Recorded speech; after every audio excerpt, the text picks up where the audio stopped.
Hello everybody and welcome back to Imperator Rome and the Siluria tribe. So as I mentioned in the last episode, this episode and the next one basically going to be, well, they're not going to be. My audio is muted.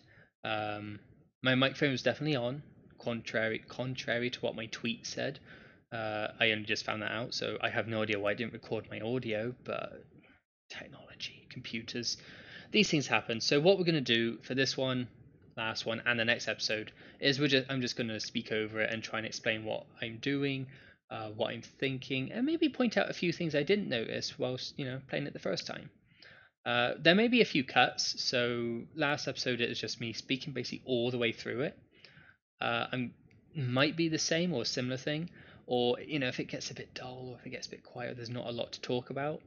I'll just cut it and put it into more bite-sized chunks. That doesn't mean if it's less than like a certain amount of time, I'll merge some of the next episode.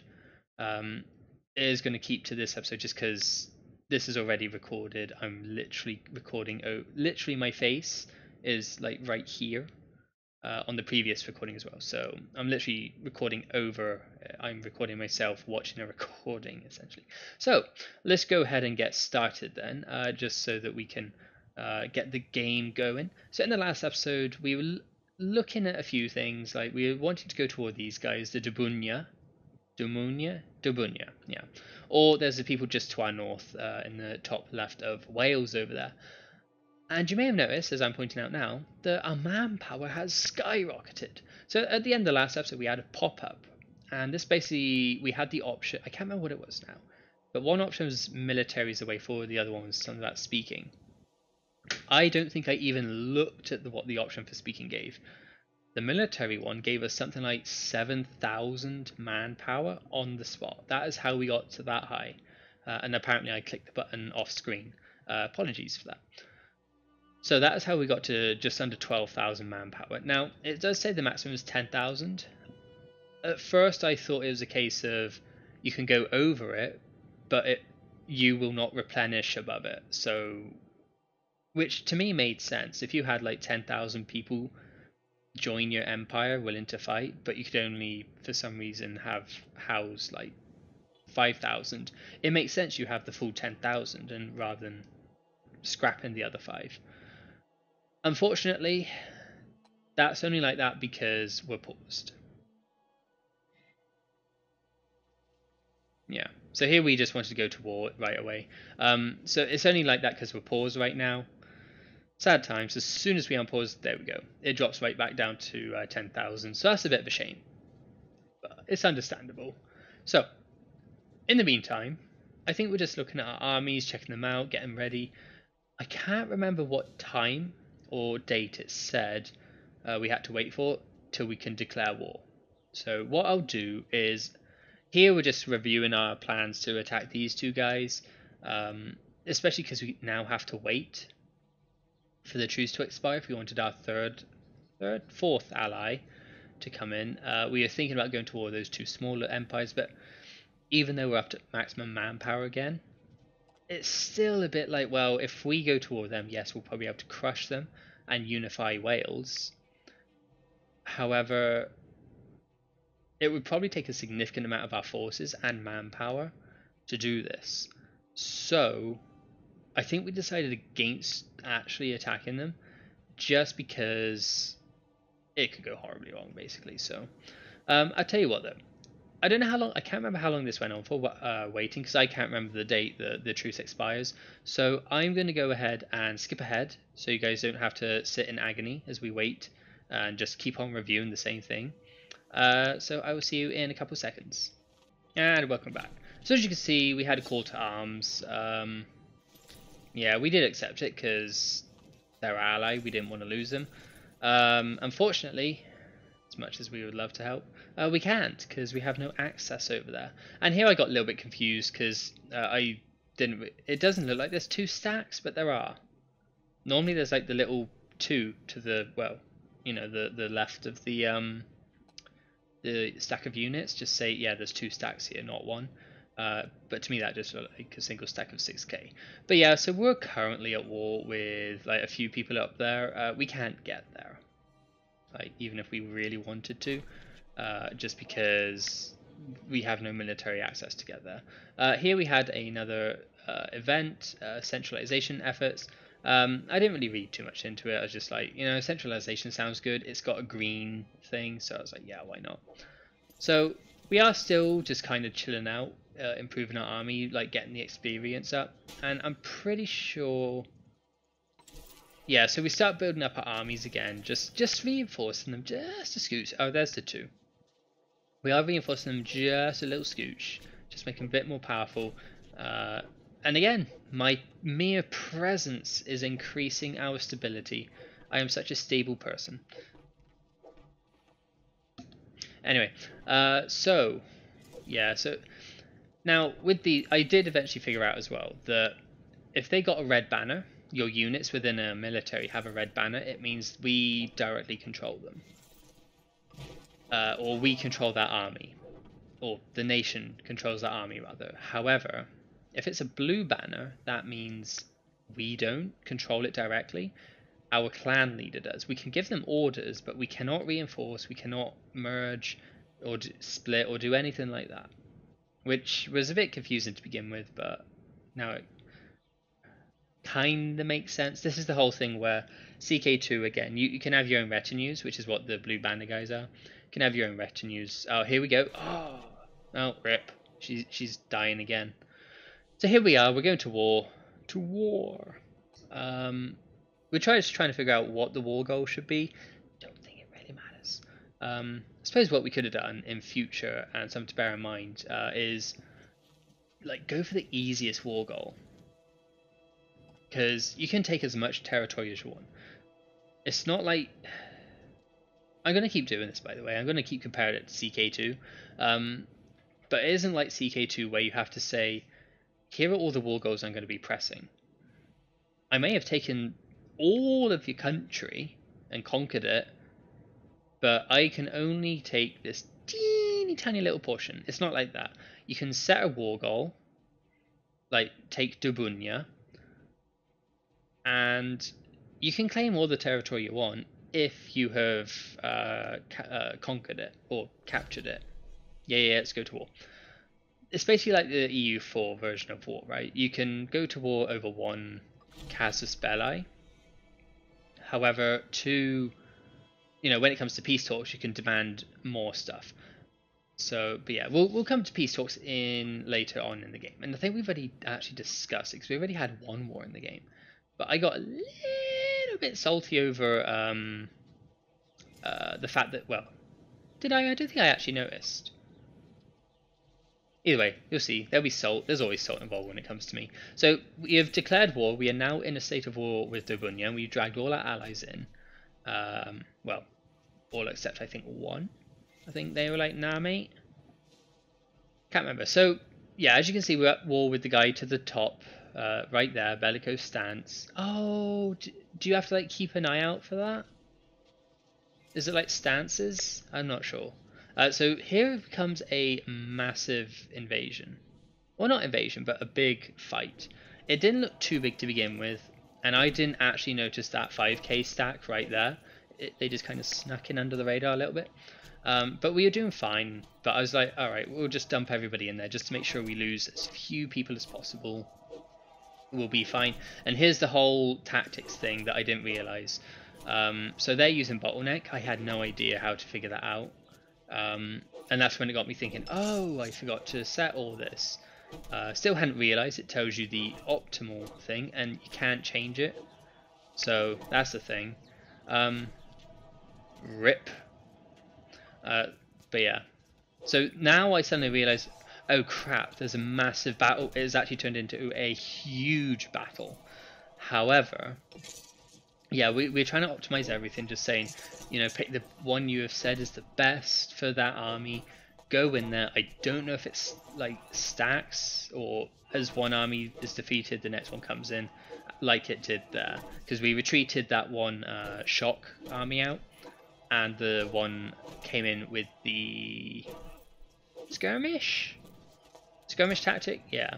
So we are still heavily outnumbered, however, we are winning the morale war. In fact, now we're still outnumbered, not massively, but we did crush them. We did lose a lot of troops though. It's kind of proportional though. They lost a bunch and they had, actually no, we lost more and we had less, and then they lost less and they had more. So it's not really that proportional. Anyway, so now we're just kind of branching out. We defeated a big stack of troops, which in these games, generally, if you can do that, I wouldn't say you're golden, but you're certainly a lot better off, especially when we have a bunch of allies. So I was like, I'll trust my allies to do their job. Oh, what a fool I was. You'll see why in a sec. Like I said, I am recording this post-recording, so I'm recording over the recording because of audio issues. So I've already done all this. I kind of remember what was going on. Like, all those big numbers scared me, so I was like, yeah, I'm just going to go over here and like hide away. Like, I see nothing. And I was like, oh look, 600 people, I would love to kill you. And so the siege is going well. You got like, we're at -28, -7. We're making gains every single time. I believe there is a food issue because you can see our forces. Oh no, they are replenishing. That's fine. But there is like that little icon on our flag, just in the bottom right corner, where a little food or apple, whatever it's meant to be. So it was a little bit worrying, but we weren't losing any people, so it's fine. And the war is going quite well.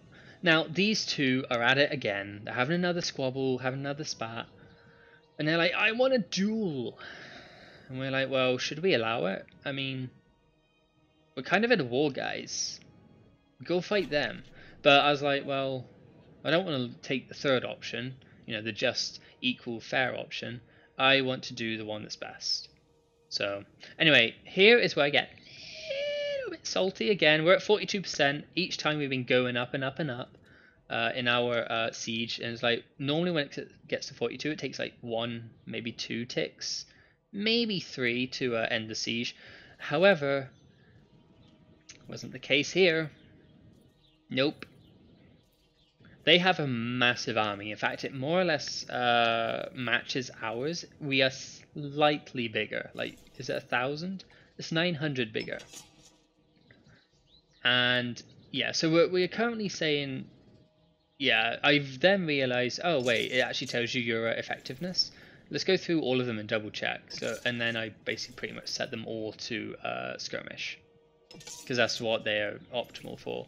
I don't know if it actually does affect it. Like, I know it says, you know, I guess that's where composition comes in. Is it worth having multiple armies on the same stack within a battle?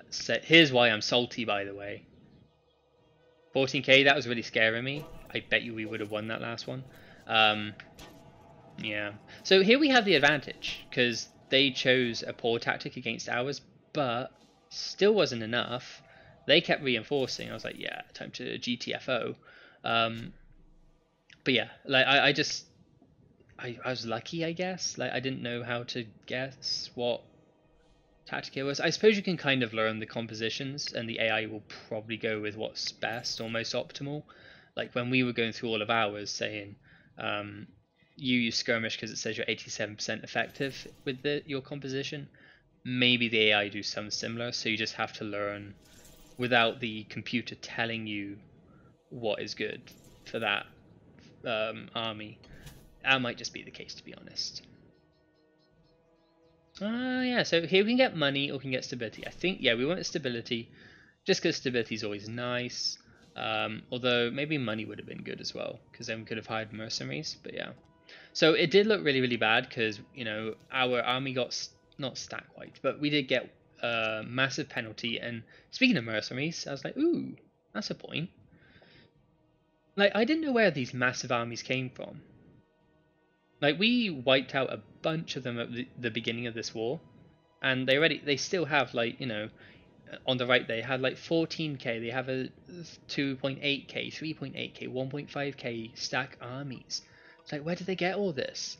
Meanwhile, my allies, useful as they are doing jack. So, you know, as usual. I mean, it's kind of the usual with this game, or these types of games, is especially in Stellaris. I don't know if you guys have seen my Stellaris series, but they just kind of like sending single fleet ships or single ship fleets at you. It's like, oh, please stop. Death by 1,000 needles and all that. And it's similar here. Like our allies probably have about 6-7k in total, maybe each. I don't know, but they're just spread out so small. I mean, that might be partly because they're retinues and you can't actually merge them, but I don't know. But yeah, it says we outnumber them.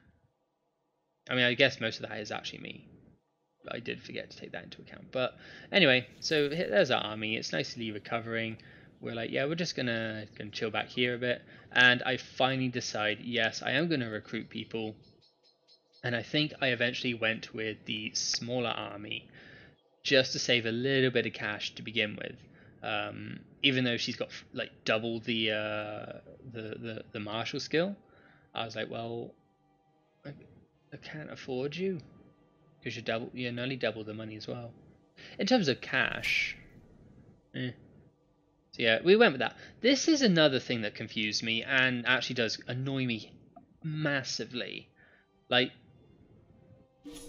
and it actually does screw me over later on. You'll see that is how you disband mercenaries. So we'll talk about that in a little while, but you'll see why it does annoy me. And this is why I started to panic as well, because we hadn't actually taken a war goal. So the game was like, well, if you ain't going to do it, we'll just end the war for you. So I very quickly was like, let's go get there and take the war goal. Which, I think in CK2 or maybe EU4, it only requires that you take one of the provinces, I believe. So yeah, we hadn't actually set that yet. I believe it only requires you take one of the provinces within the target zone area. Wherever. Ooh, this looks bad. So we have the disadvantage. Again, see, I just didn't know how to predict that. And we got... Well, we did get crushed. We did lose quite a bit of people, though. But it didn't go well, that's to say the least. But yeah, so our allies have regrouped at the bottom there. They have 6.9k, which is fantastic. Allies to the right, not doing so hot. But we are retreating down to there, which is perfect. And then they started moving, so I was like, okay, let's go follow them. Just because if they do get into a battle, it means we can do a lot more damage and defense and hopefully wipe out a few of their stacks before they like retaliate and stuff. So, but that's fine. So here we are, we're kind of moving, following these guys. I don't think I'd actually noticed they were moving yet. I was like, we should just move out. Prominent centralization. Yeah, I was I think I was pretty interested in what was actually going on with the war, so I was like, well, we'll choose the option there. So, oh look, Stonehenge in Cunetio. Okay, so we didn't actually we didn't start following them, I think, until we saw a big super stack. But even then, I was a bit like, well, I really want to take their capital, because that'd be brilliant. I also started worrying about food. It was all confusing. I was like, I don't know what to do, so I just got scared and closed that window. So you can see we're doing quite well with the siege, but we were also doing fantastically well with the other one. You know, we got up to 42%, and then it just froze there. So I would have joined in that battle as well, but it would have mean our siege timer would have reset, our siege progress would have reset, and they were going to win anyway. So I was like, well, you guys got this. So, but there you can see we just completely crushed one of their big forces, which is fantastic. We had some reinforcements as well, and we are slowly taking their capital, which will be fantastic news. So let's go. Go, go, go, go, go. We're at the dreaded 42. Hey, and we won first time. So, but we have lost significant forces. That's because of starvation, I believe. And it might be mostly I think it was actually mostly the mercenaries we lost. So I'm fine with that, to be honest. And as you can see, everything there turned pink or our color, just because when you capture a fort, it holds the control of all the surrounding provinces or settlements, whatever, so that aren't contested by another one, I believe. So we've captured that one there where that battle was happening. I believe it will flip back to our enemy because there's a fort right next to it which the enemy controls, so it will flip back and forth. Or yes, you can see a green bar it's slowly ticking over, but that's fine. We are at minus 25%, or minus 20% even for the war, but that's fine. Not for long. I think we have done a lot of damage to them, enough so that they can't really pose much of a threat anymore.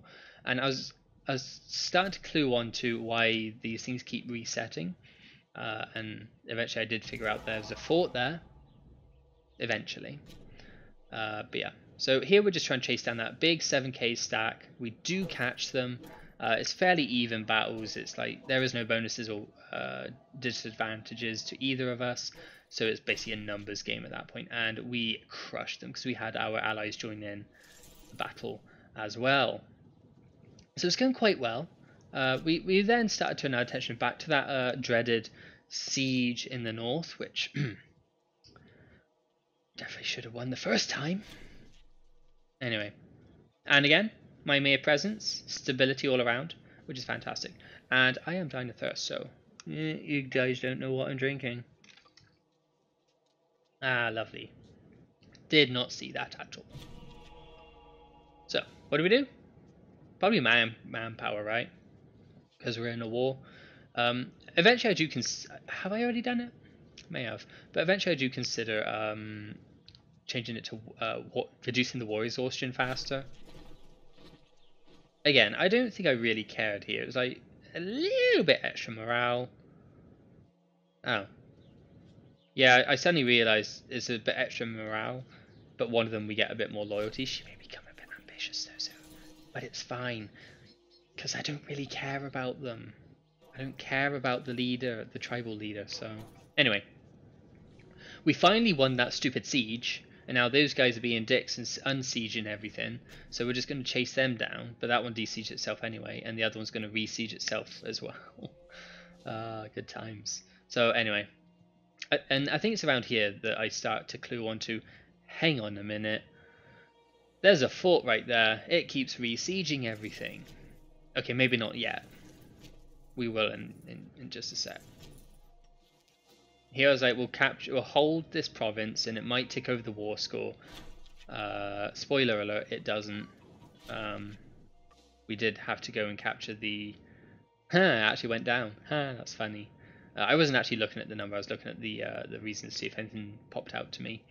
Lots of pausing and starting in this game. I do that with all these types of games. Maybe we should try one where... Ooh, that's a big boy stack. There we go, I clued on. Let them come. In this game, in these games, I do tend to pause and unpause quite. Oh wow, they got crushed. Oh wait, no, that was the enemy. I unpause a lot, but maybe we should consider doing a full run through where we do not pause. We can slow down time to. I guess depends on difficulty. Let me know in the comments if you would like that and what difficulty we set at.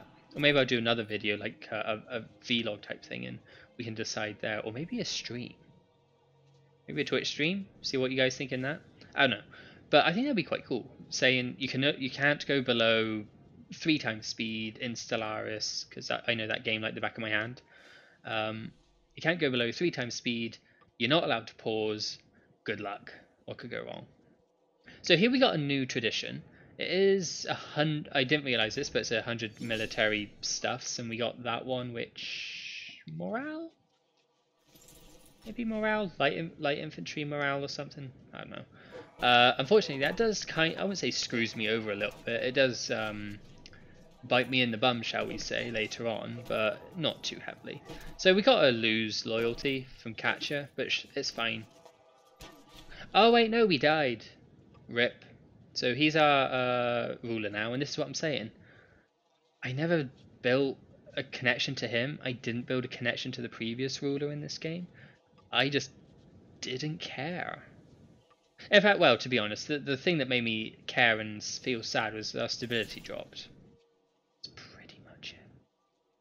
So that is one thing I think they definitely need to work on in this game is, above all else, try and make it so that we can feel a sort of connection with these characters. I think that will be fantastic, and it will make this game a heck of a lot better. Because you'll want to do maybe you develop a favorite clan for some reason, or maybe you create your own clan. You're like, yeah, I want these guys to do well. And this is where I literally shatter brick. These guys up here declared war on us whilst we are at war with Dubunya. Now, we are very close to winning the war. Ignore the little war score in the bottom right there. But this is what I was afraid of happening if we declared war on those two at the top first, rather than Dubunya. We would have gone really well. We would have just raffle stomped into North Wales and probably captured a lot of it. However, not before... Oh, diphtheria. Ew. Not before taking a lot of... Oh, I'm thinking of diarrhea. That's completely different, I think. Not before taking a lot of damage to our armies, which has weakened us to the point where now those two up there felt strong enough to take us and our allies. The same would have happened with Dobunya, but it would have been a lot worse because they had a much bigger army than we did. So I think this way around it was best. So we finally took that stupid fort that was re-sieging everything, and we should be getting to positive war score any second now. Yeah, as you may have noticed earlier, I went into the mercenary screen trying to get some more people so we could fight the people up there, or at least defend against them. Unfortunately, now this is where I didn't realize or notice in time, they cost military... Oh no, it's here. They cost military tradition or whatever it is. Only 10, so it's not too bad. Oh no, yeah, it was before. It's not too bad, but it is a bit of a pain. So we weren't able to do that. And I saw that we had a thing to unlock. And I was like, why would I ever want that? Because I'm pretty sure most of our people are women. We'd have to assign so many people. I don't know if we had the men for it, to be honest. And it's like, why would I want that in the first place? We want a happy society. So yeah, we got a 10. We have one 10k stack down here. We have 11k stack. Oh, that just went down to 9. We do have a 11.4k stack over there, which we just hired out.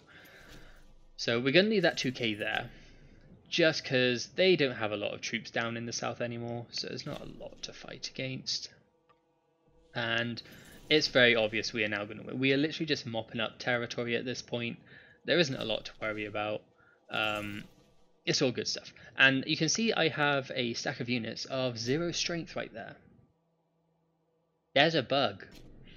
I didn't realize it at the time. However, what must have happened is something like they got crushed and stack wiped because it's a retinue. I can't reinforce it. Only the clan leader who owns that retinue can reinforce it, or only the leader of that retinue can reinforce it. I also couldn't move it because there's no units there, and for some reason they weren't replenishing on their own. I thought it's because we had no manpower, even though I don't think the manpower comes from the amount of manpower you have affects how much retinues reinforce. So yeah, here's one of their last big stacks, I believe. Oh, rip. One of their last big stacks is being crushed. It's fantastic news.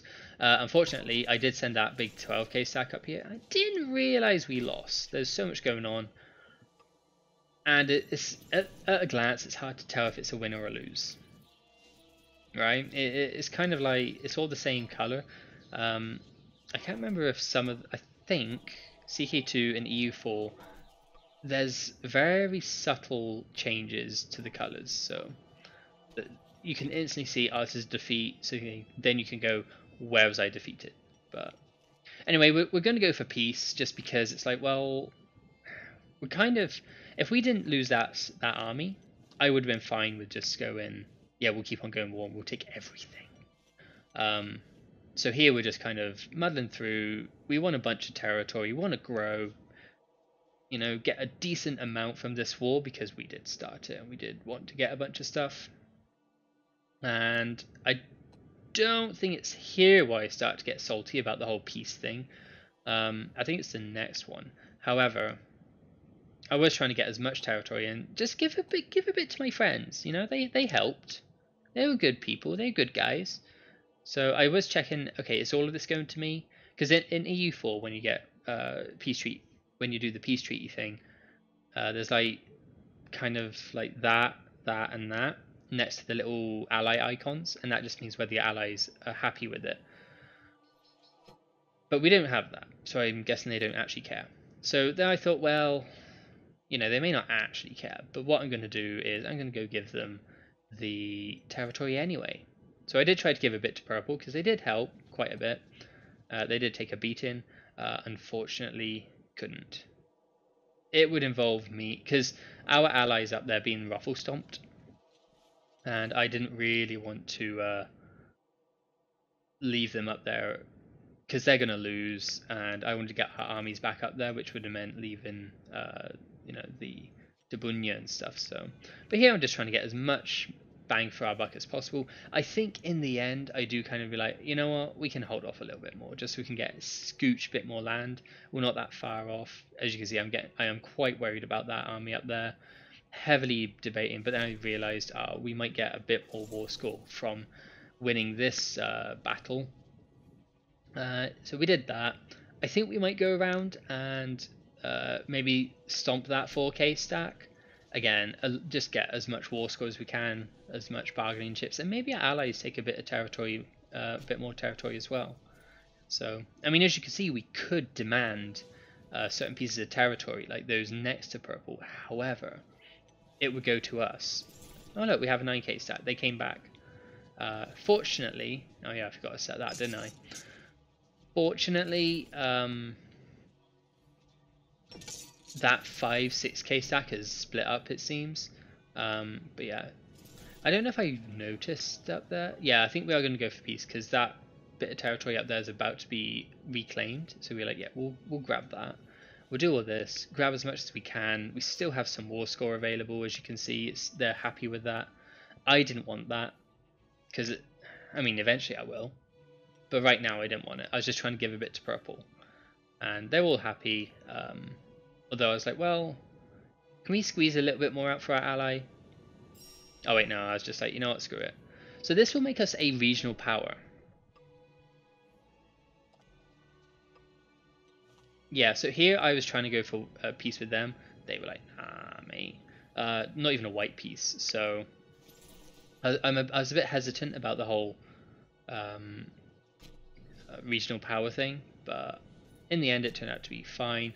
I think I'm here just trying to get a teensy bit more war score just so we can give a little bit extra to our allies there. In hindsight, I could have just transferred. Oh yeah, so we did lose the stuff up there, but we have the fort, so it just reclaimed itself. I didn't see that battle taking place. And here, I think we're now going to reinforce up north. And I think down south we're just a bit like, well, there's not a lot that can happen anymore. We could completely take everything. But do I really want to? And in hindsight, I do wish I did. And you'll see why. But so yeah, there's a battle happening there. It's fine. And it's recapturing itself. Fantastic. So yeah, we got both our armies up here. Eventually I'll realise that we're still at war with the other dudes. And we'll be like, oh, let's just peace out. Let's be friends. Why can't we all just be friends? There we go. Have I realised? I think I have. And as you can see, the little purple people there have claimed that one little province or settlement, which is great. Yeah, so we don't have people. I don't know why our mercenaries started That's when I realised, and I just realised as well. This is where I got really annoyed with the whole how dismissing troops goes. So we are broke. We have no more money. I didn't get a warning. Well, I did, but it just said it wasn't very obvious to me anyway. And I was like, all right, we need to fire these people. It's like, you have to pay them money to do that. It's like, but why? Yeah, I was quite annoyed at that. It's like, to be honest, if I was getting fired, I wish I got paid to be fired. That would be lovely. But no, not the case. So here I was very tempted to go, okay, we need to GTFO this war because God knows what's going to happen without those mercenaries.